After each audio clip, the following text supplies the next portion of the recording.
Hi, this is Rick Kolk, and today I'm going to discuss VisSim Embedded Modeling Fundamental Concepts Part 3.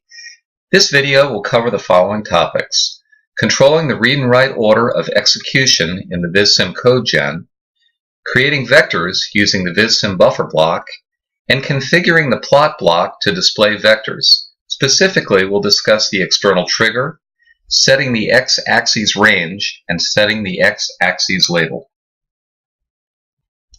The VisSim execute order block, located under Blocks Signal Consumer, causes inputs to be read and used in a predefined order.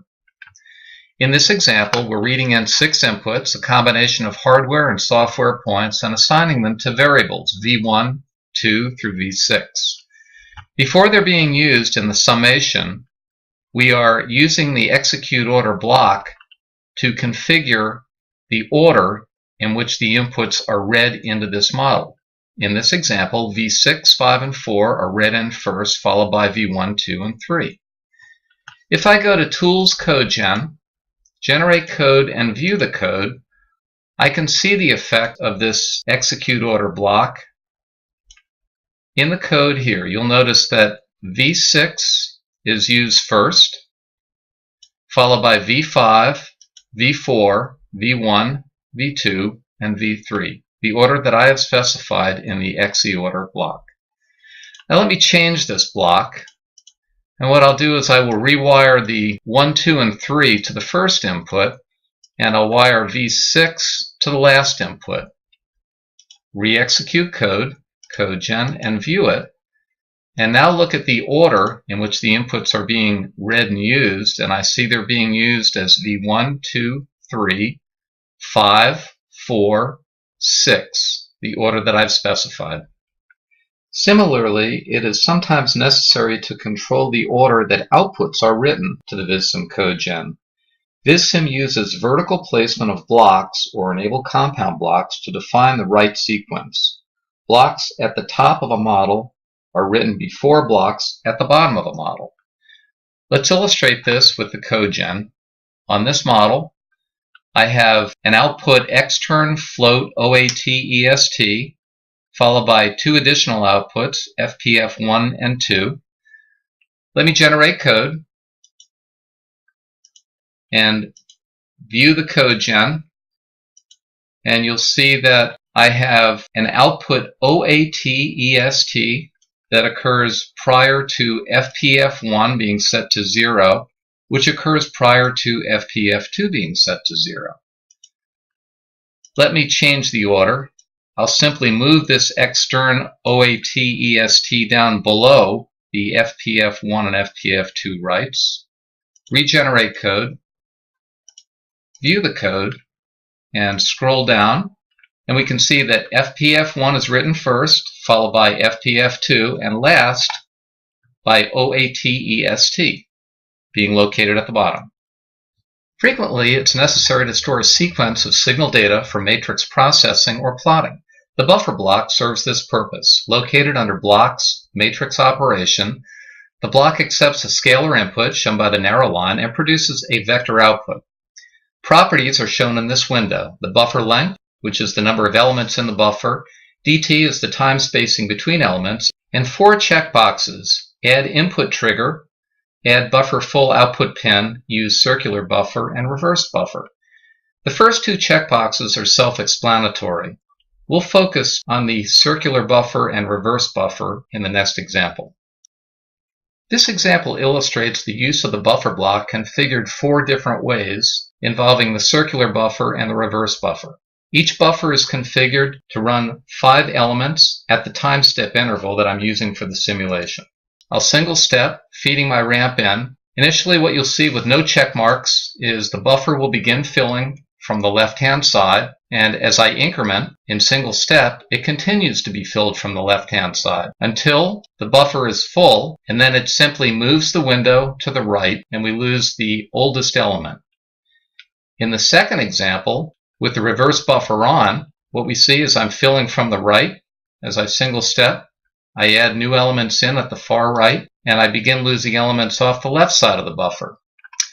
Now turning the circular buffer on and reverse buffer off, repeating the same example, I initially single step and I fill in the rightmost element, single step again and fill in the adjacent element to the left, and as I continue I fill elements leftward until I fill the buffer. Then I begin writing over from the far right and leftward. And finally, circular buffer on, reverse buffer on. Single stepping through this, I begin filling the buffer from the left. As I single step, you'll notice the buffer is filling rightward, and then I continue to circulate back and write new elements in from the left to the right. The plot block can be used to display vector data from a buffer block by selecting the external trigger checkbox located on the plot options properties. When the external trigger checkbox is selected, a small green round input pin will appear on the upper left corner of the plot blocks. Anytime that this pin is pulsed with an input, the plot will display the contents of a vector fed into any of its input pins versus the vector's sample number. Normally, when the plot block is used to display vector data, 4 steps are applied. First, the external trigger is selected. Second, instead of displaying sample number, the X upper bound and lower bound are defined to fit the data. Third, fixed bounds is selected in the options menu. And last, a meaningful label is given to the X-axis. To illustrate how the buffer and plot blocks are used together, we will capture a time history of 100 elements of a sine wave in a buffer block and then plot them in an externally triggered plot block. The sine wave frequency is 2 pi, which is equal to 1 cycle per second. The simulation is configured with a time step of 0.01 seconds and an end time of 100 seconds. Setting the buffer length to 100 and the time step dt equal to 0.01, which equals the simulation time step, the buffer will then capture 1 cycle of the sinusoid. We will configure the buffer with the buffer full output pin checked, circular buffer checked, and reverse buffer checked. Based on this selection, the buffer block has 2 output pins. The upper pin is the buffer full output and the lower pin is the buffer data vector. The buffer full output pin outputs a pulse when the buffer is full. Since circular buffer and reverse buffer were both checked, the buffer block will fill from left to right. Once the buffer is full, 2 things happen. The buffer full output pulse will go high, or 1, and the buffer will automatically begin overwriting its elements from left to right. When the buffer block is connected with other blocks, the buffer full pin is used to indicate to those blocks when the buffer data is ready.